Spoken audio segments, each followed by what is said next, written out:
महायुतीचे उमेदवार तथा खासदार अशोक नेते यांनी गडचिरोली चिमूर लोकसभा मतदारसंघातील सर्व मतदारांचे आभार मानले।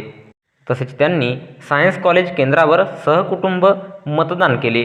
गडचिरोली चिमूर लोकसभा मतदारसंघाचे खासदार अशोक नेते यांनी दिनांक 19 एप्रिल 2024 रोज शुक्रवारला मतदानाचा हक्क बजावणाऱ्या लोकसभा क्षेत्रातील सर्व मतदारांचे सायंकाळी 6 वाजता आभार व्यक्त केले।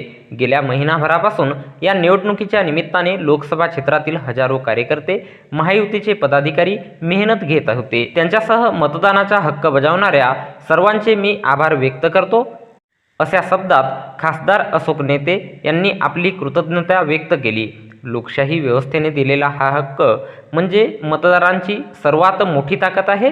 5 वर्षातून एकदा साजरा होणाऱ्या या निवडणूकरूपी उत्सवात सहभागी होऊन मतदानाचे कर्तव्य पार पाडणे म्हणजे लोकशाहीला बळकट करण्यासाठी टाकलेले एक पाऊल असल्याचे ते म्हणाले।